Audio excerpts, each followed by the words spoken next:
Pak Hafiz selaku wakil kurikulum, kemudian Pak Yamin Harjo selaku wakil kesiswaan, dan rekan-rekan guru yang hebat-hebat semua. Di sini saya dengan Pak Andre akan melakukan diseminasi hasil dari apa yang telah kami sampaikan, hanya kunci-kuncinya saja, karena kalau memang harus dibahas semua di tempat ini mungkin tidak bisa dari waktunya. Hanya saja nanti kalau misalnya ada teman-teman yang ingin belajar secara mendetail, nanti mungkin kami bisa. Ini pada hari ini kami hanya memberikan wawasan saja, ya. Kemudian yang kedua, kami di sini sebenarnya bukan menggurui rekan-rekan guru, hanya saja mungkin ada yang sebagian rekan-rekan guru yang belum dapat, mungkin ada yang sudah dapat, mungkin dari penajaman lagi, ya, ada penajaman. Baiklah, mungkin materi modul yang pertama akan saya bahas itu materi modul 1, paradigma.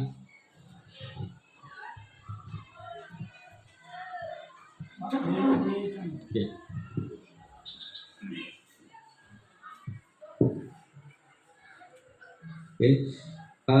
Materi yang kami sampaikan sebenarnya adalah materi modul 1, yaitu paradigma dan visi guru penggerak, ya, guru penggerak menuju budaya positif yang ada di sekolah.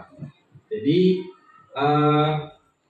pada modul 1 ini menjelaskan paradigma yang terjadi, ya, nilai-nilai yang ada pada murid, ya.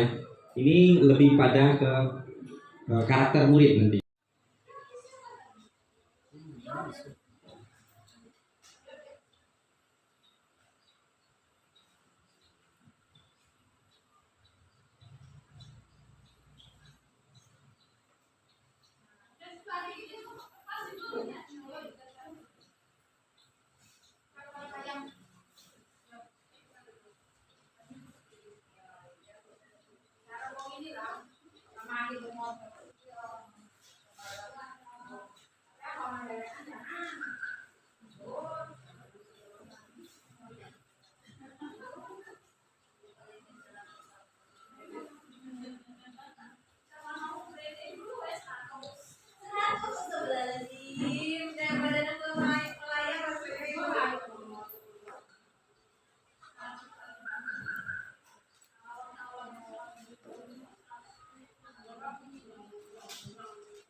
Merahnya di sini.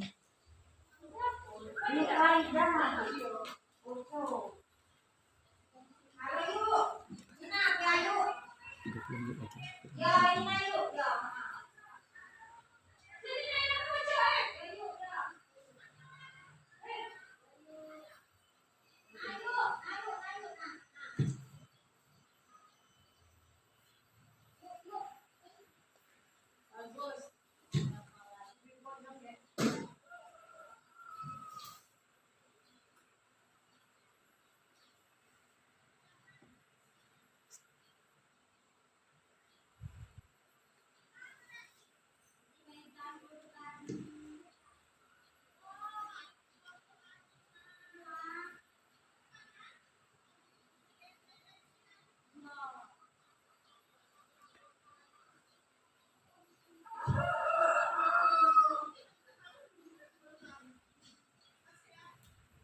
bertemu dalam rangka diseminasi aksi nyata budaya positif di SMP Negeri 14 Lubuk.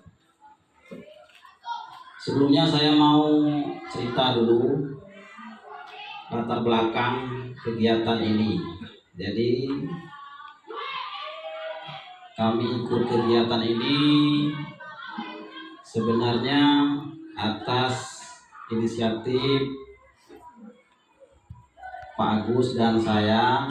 Seleksi itu dilakukan dalam 3 tahap, mengisi esai, kemudian simulasi pembelajaran dan wawancara. Dan alhamdulillah Pak Agus sama saya dapat mengikuti pelatihan calon guru penggerak. Ini sebenarnya bentuk lain dari pelatihan. Jadi semua guru nanti diharapkan bisa mengikuti pelatihan seperti ini. Pelatihan seperti ini tidak mengganggu kegiatan belajar mengajar. Jadi selama kegiatan belajar mengajar bisa mengikuti pelatihan. Dan ini adalah sebagai salah satu kegiatan kami pada pelatihan calon guru penggerak, yaitu kegiatan ini, yaitu adalah visi dari guru penggerak. Calon guru penggerak harus mampu merumuskan visi pribadi mengenai murid dan bagaimana sekolah berpihak pada murid di masa depan.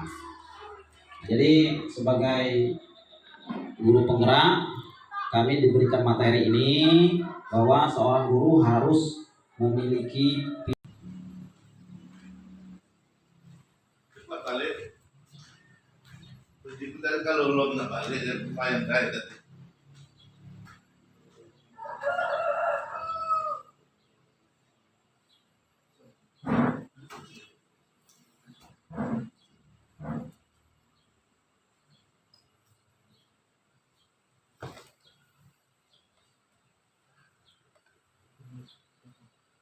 Apa?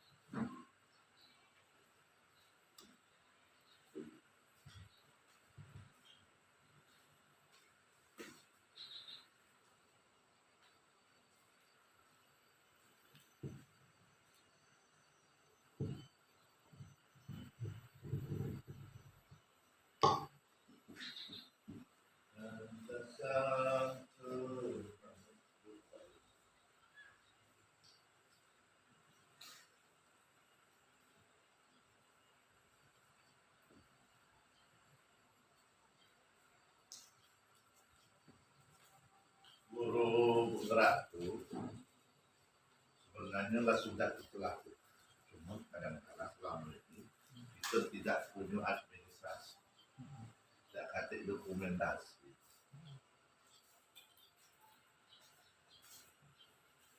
Kami lagi rekam ulang. Direkam ulang. Ya, apa?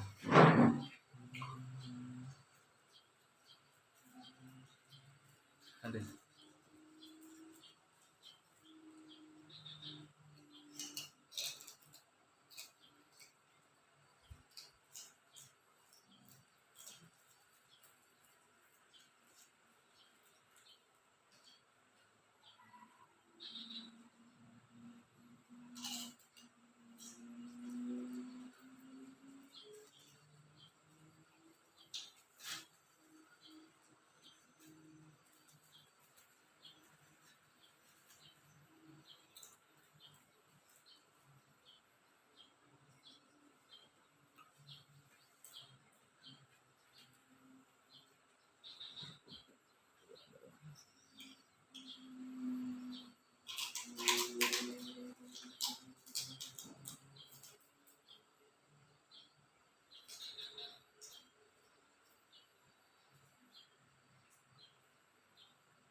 Bapak Ibu, marilah kita lihat aksi nyata yang telah saya lakukan di kelas 71, sebagaimana saya sebagai wali kelas 71 akan membuat keyakinan kelas, ya, dimana pada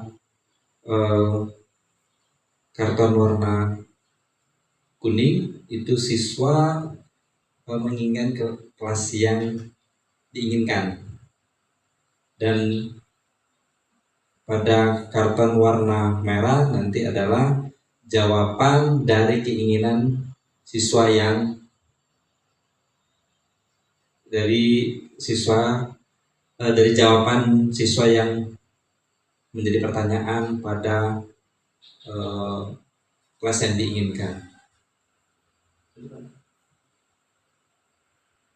Itunya. Ya.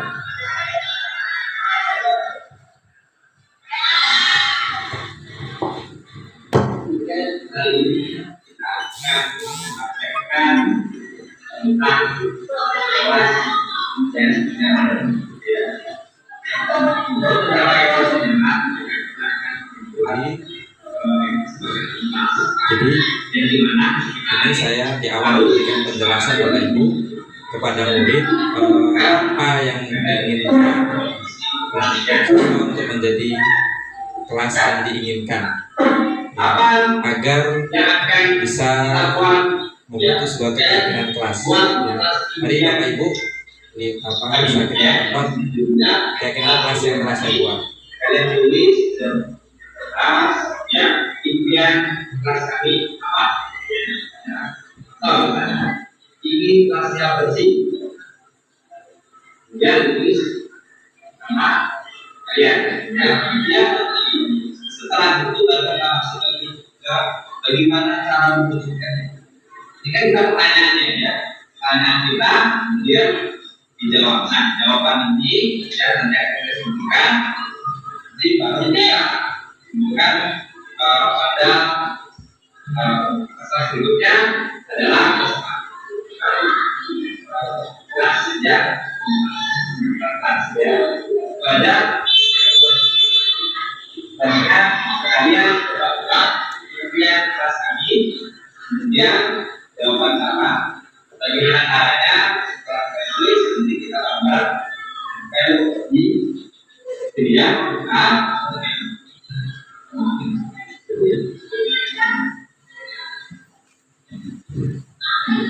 Nah, ini Bapak Ibu ya, siswa sudah mulai mengisi ya keyakinan kelas ya berdasarkan keyakinan mereka masing-masing ya untuk menjadi keyakinan kelas pada kelas 71. Mana pada posisi ini wali kelas adalah sebagai manajer ya, tidak mendikte siswa untuk mengisi apa yang menjadi keinginan mereka dan apa yang akan menjadi jawaban mereka untuk menjadi keyakinan kelas ya. Di sini ada jumlah siswa sekitar 30 siswa ya. Di kelas 71 ada 30 siswa di mana 17 laki-laki ya, dan 12 ya, perempuan ya.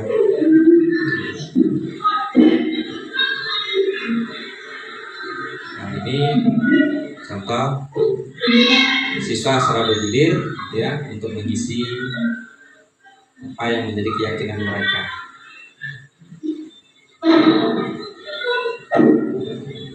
Mudah-mudahan keyakinan kelas ini bisa menjadi contoh untuk kelas-kelas Bapak Ibu berikutnya ya.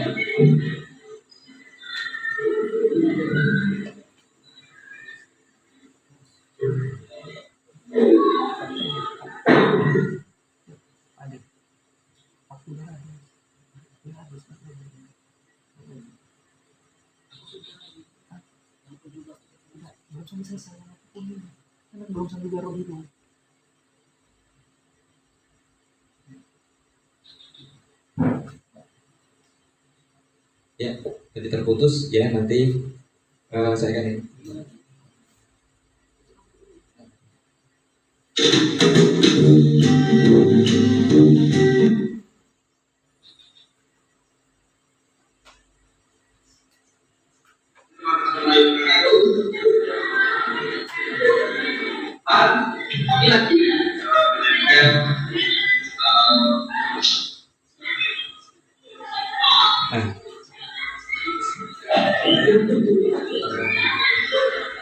Cepatnya sampai sore. Di sini hasil dan keyakinan beberapa siswa yang telah membuat itu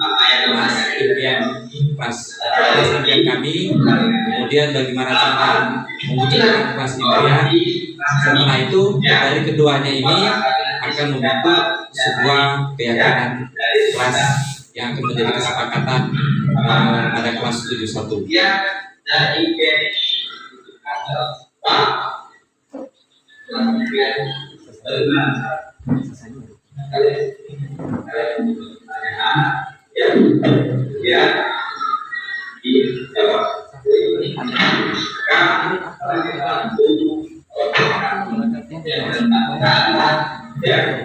Hasil dari kerja hasil dan apa yang kita sepakati pasti harus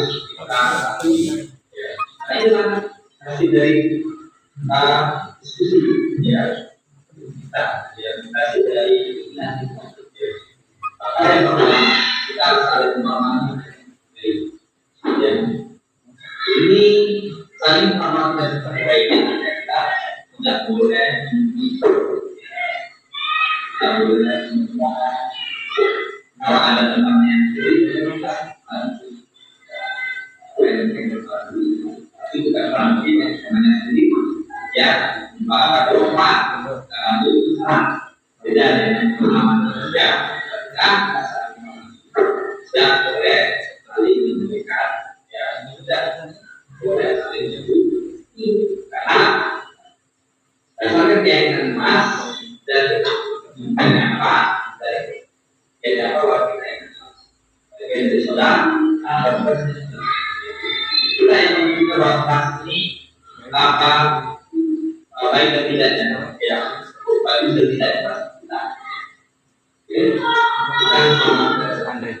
kemudian jaga presentasinya adalah bukan dari semua yang telah ditetapkan dari sini apa ya itu menjadi presentasi komitmen kita bersama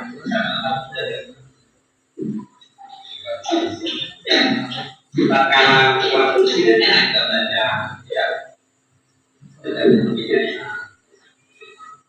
ada cerita lainnya ya kemudian yang ketiga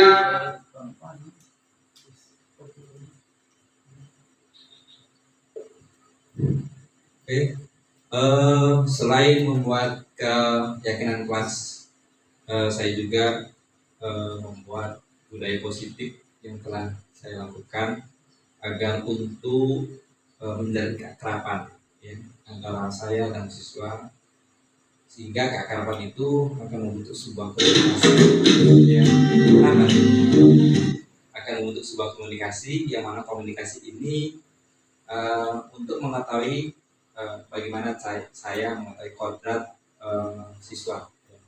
Oke, ini tampilan budaya positif yang telah saya dilakukan di kelas.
Oke.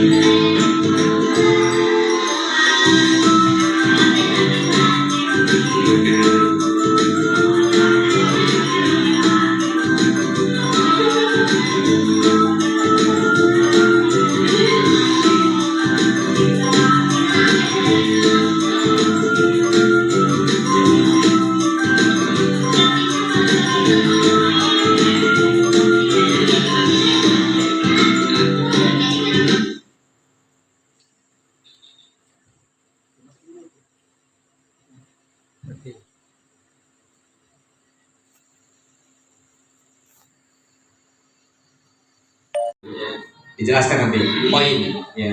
Poin berapa yang kamu salah itu, di situ ada kesepakatan.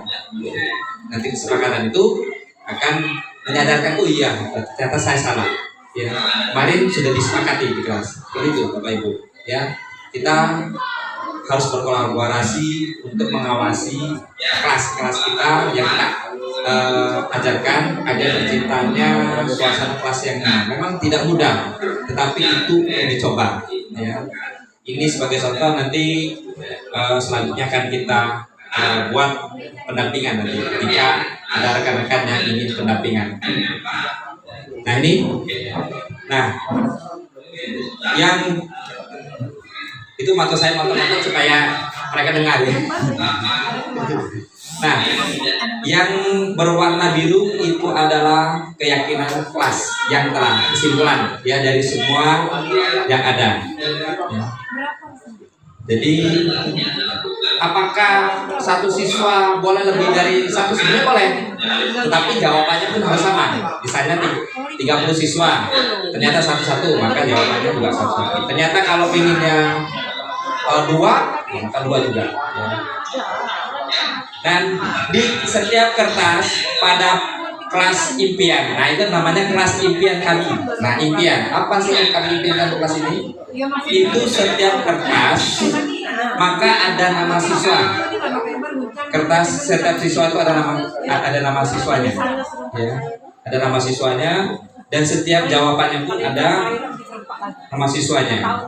Kemudian guru sebagai manajer akan menentukan keyakinan kelas, ya, menentukan kesimpulan keyakinan kelas. Inilah fungsi guru sebagai manajer. Kemudian,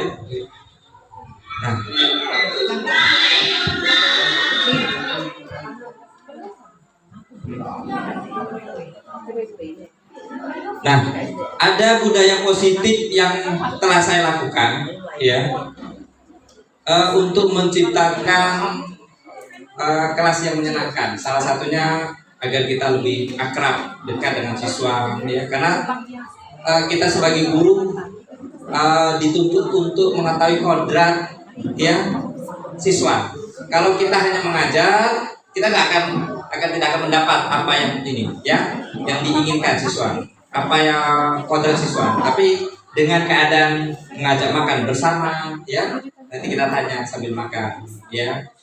Setelah terciptanya keakraban, maka kita akan mengetahui kodrat siswa, ya, walaupun tidak gampang, ya, untuk mengetahui kodrat siswa di 3, misalnya saya mengajar di 4 kelas, harus 4 kelas, ya, dan 30 berarti 120. Tidak harus semuanya, setidaknya akan mengetahui, ya, kemana arah kodrat siswa tersebut. Ya Pak Ade, nah ini satunya. Nah, dan ini juga nak, ya, apa teman-teman, ya. Ini saya WA beberapa di grup, ya, di grup ada orang tuanya merasa senang, ya. Terima kasih Bapak Ibu telah membawakan bekal untuk anaknya, ya, supaya sehat. Nah, terjadi hubungan, ya, antara guru dengan orang tua siswa. Nah, itu saya pakai buku, ya. Ternyata sebelah itu ada permasalahan yang saya sebut itu sangat ada permasalahan. Ya. Ini contoh di kelas 73, kelasnya Ibu Normalia, ya.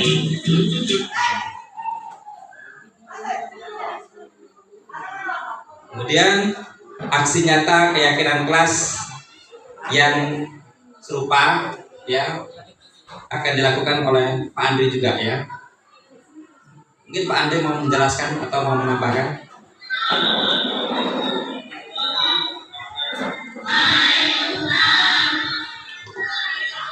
Terima kasih. Hampir sama dengan yang dilaksanakan Pak Agus tadi, hanya saja saya itu membuat keyakinan kelas yang sifatnya mata pelajaran sebagai guru. Ya, kalau Pak Agus tadi mungkin sebagai wali kelas, jadi aturan kelas sebagai wali kelas. Kalau saya itu keyakinan kelas sebagai guru mata pelajaran. Jadi berlakunya hanya ketika mata pelajaran saya saja. Jadi keyakinan kelas itu kesadaran, menumbuhkan kesadaran siswa nantinya apa yang diinginkan ketika pelajaran matematika. Misalkan Pak gurunya jangan terlalu cepat menjelaskan seperti itu. Kemudian kelasnya harus nyaman, tidak ada yang ribut.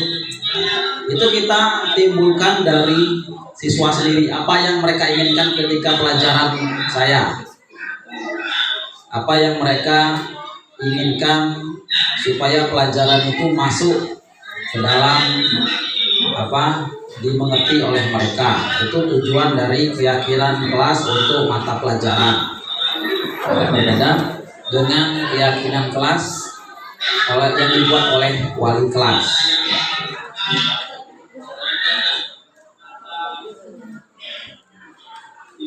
Saya kira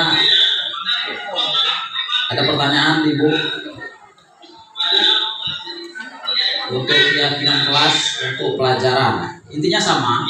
Ya, silakan.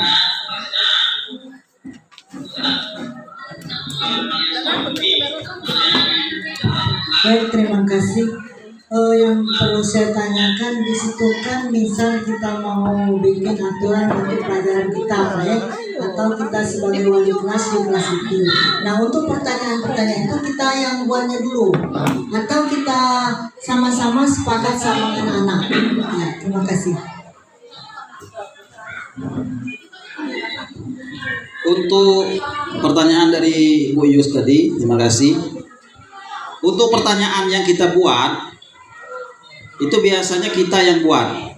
Apa yang kalian inginkan ketika pelajaran? Misalkan pelajaran agama. Apakah sebelum pelajaran agama kita baca ayat dulu Bu? Nah, ya, sebelum memulai pelajaran agama. Misalkan keinginan siswa membacakan 2 atau 3 ayat pendek dulu sebelum belajar. Bisa dituliskan di kertas kemudian ditempel di situ oleh siswa. Ataukah pelajaran apa lagi yang kira-kira mereka, apakah boleh bertanya sesama teman atau segala macam yang bisa waktu pelajaran. Jadi kita dulu yang memancing pertanyaan sehingga siswa keluar ide-idenya untuk pelajaran kita, apa yang mereka inginkan agar pelajaran kita berjalan dengan baik. Nah, itu untuk keyakinan kelas oleh wali kelas dan keyakinan kelas oleh guru mata pelajaran. Dan dengan kesadaran itu mereka merasa bertanggung jawab karena itu sudah pilihan mereka. Ketika belajar saya pengen begini, ketika belajar saya pengen begini, kan? Sehingga gurunya bisa menyesuaikan dengan keinginan, dan biasanya keinginan siswa itu beda-beda karena mereka memiliki karakter mereka masing-masing. Tapi dari seluruh karakter yang mereka inginkan itu dapat kita simpulkan beberapa hal seperti itu.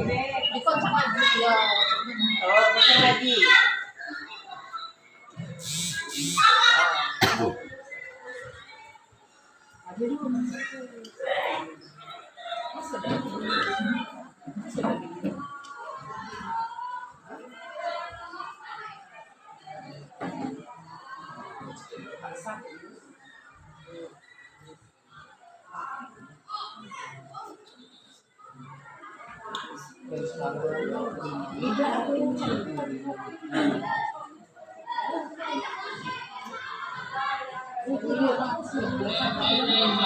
ini budaya positif juga.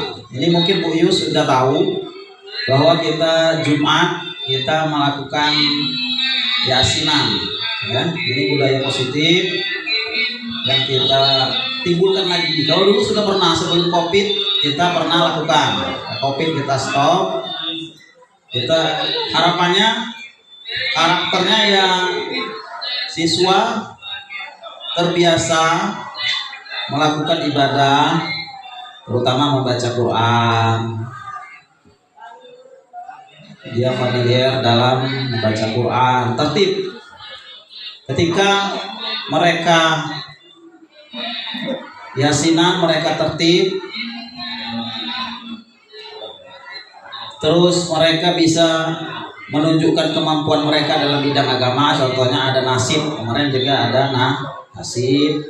Siswa juga memimpin yasin, memimpin doa, melatih mereka dalam kegiatan agama. Ini termasuk budaya positif yang telah dilakukan.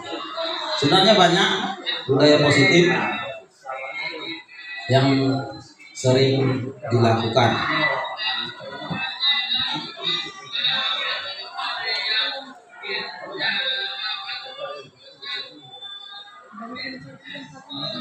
Nah, siswa memakai pakaian busana muslim walaupun hanya terbatas, pakai peci, pakai kain. Karena yang cewek sudah memakai jilbab dan memakai rok panjang, jadi sudah tertutup auratnya. Jadi mereka hanya membawa sajadah dan buku surat yasinnya saja.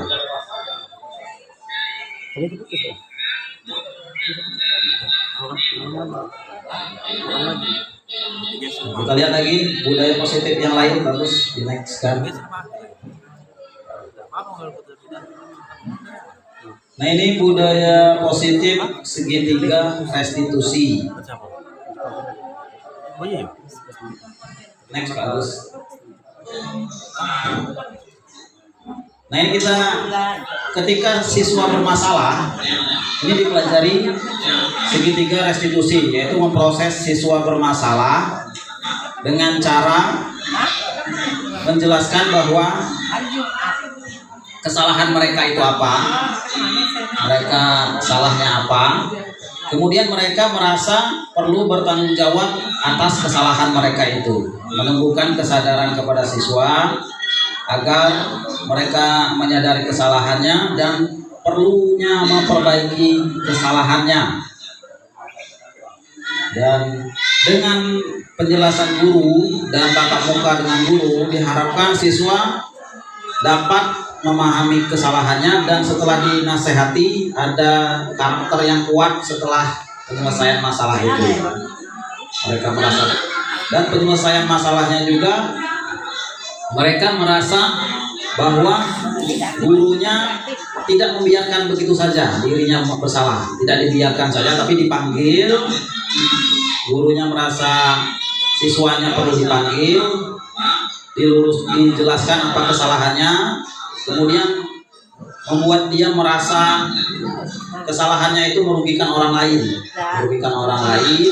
kemudian ditimbulkan rasa bertanggung jawab, sehingga bagaimana mereka itu merasa kalau orang berbuat dengan dia, bagaimana perasaan dia atau sebagainya, segala teknik yang bisa kita gunakan dalam kegiatan kita menyelesaikan budaya positif segitiga restitusi. Kenapa disebut segitiga?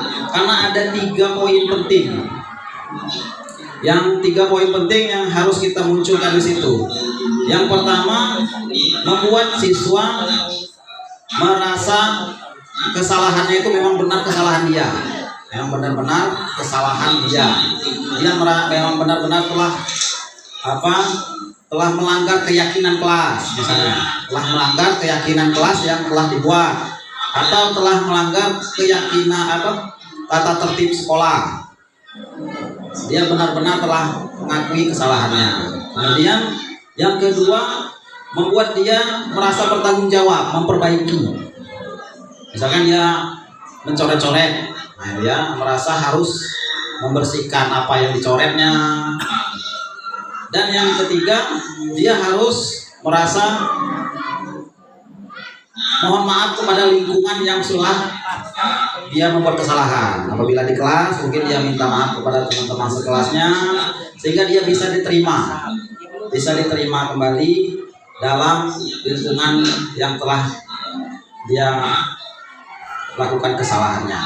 Mungkin ini tentang budaya positif segitiga restitusi.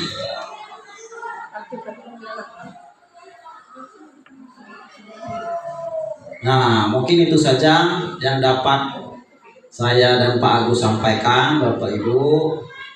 Karena kami ini masih dalam tahap kegiatan belajar, masih sekitar 4 bulan lagi atau sekitar 45%. 45% modul kami sudah kami lewati, tinggal 55% lagi, sehingga kami benar-benar lulus. Doakan saja lulus jadi guru penggerak, dapat ijazah, dapat piagam,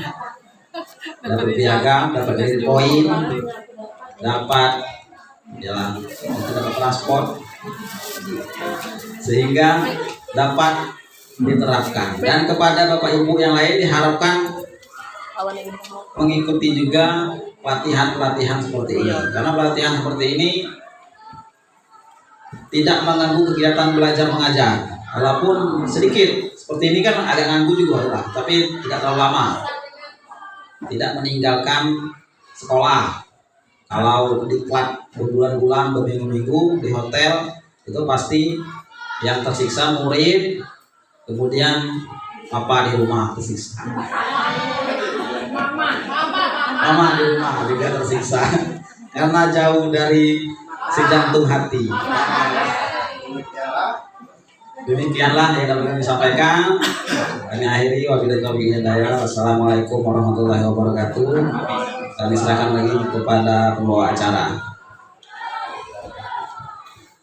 Baiklah, terima kasih kepada Bapak Andre dan Pak Agus atas pemaparan materinya tentang diseminasi aksi nyata budaya positif. Semoga Pak Agus dan Pak Andre sukses lulus menjadi guru penggerak sehingga bisa diterapkan di sekolah kita SMP Negeri 14 Lubuk Linggau tercinta ini. Oleh seorang guru, saya sudah beberapa kali membuat laporan tentang ini, yang isinya sebenarnya sangat bagus Bapak Ibu. Ini merupakan salah satu problem solving di sekolah. Sebelum balik tolong foto si dulu di sini. Hah? Foto di sini. Yang gurunya. Ini kan? Di sini. Oleh seorang guru, saya sudah beberapa kali membuat laporan tentang ini, yang isinya sebenarnya sangat bagus Bapak Ibu. Ini merupakan salah satu problem solving di sekolah. Lagi kepada pembawa acara. Baiklah, terima kasih kepada Bapak Andre dan Pak Agus atas pemaparan materinya tentang diseminasi aksi nyata budaya positif. Semoga Pak Agus dan Pak Andre sukses lulus menjadi guru penggerak sehingga bisa diterapkan di sekolah kita SMP Negeri 14 Lubuk Linggau tercinta ini. Demikianlah hasil pemaparan hari ini. Kita akhiri. Wassalamualaikum warahmatullahi wabarakatuh. Sebelum balik tolong foto si dulu di sini. Hah? Foto di sini. Yang gurunya. Ini kan? Di sini. dulu.